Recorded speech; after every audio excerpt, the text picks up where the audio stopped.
போன எபிசோடில் திராட்சை கவாத்து அடிக்கிறதுக்கு முன்னாடி என்ன பண்ணணும்னு சொல்லியிருந்தேன். கவாத்து அடித்ததுக்கப்புறம் என்ன பண்ணலாங்கிறத இந்த வீடியோவில் பார்க்கலாம். அதாவது திராட்சையில் கவாத்து அடித்ததுக்கப்புறம் 8வது நாள், அதாவது பஞ்சு கட்டி வர நேரத்தில் ப்ரோபயான் அப்படிங்கிற ஒரு 65% அமினோ ஆசிட்ஸை நம்ம ஸ்ப்ரே பண்ணுறோம்.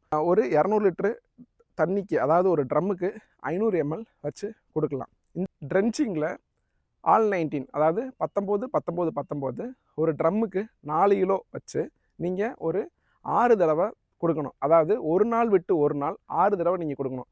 இப்படி வச்சு நீங்கள் கொடுக்கும்போது நீங்கள் கொடுக்கக்கூடிய இந்த என்பிகே விகிதம் வந்து தொடர்ச்சியாக செடிகளுக்கு கிடச்சிக்கிட்டே இருக்கும். நம்ம ஜென்ரலாக ஒரே டைமில் ஒரு மூட்டை என்பிகேவை நம்ம செடிக்கு கொடுத்துட்டு அடுத்த ஒரு 10 நாள் எதுவுமே கொடுக்காமல் இருக்கோம்.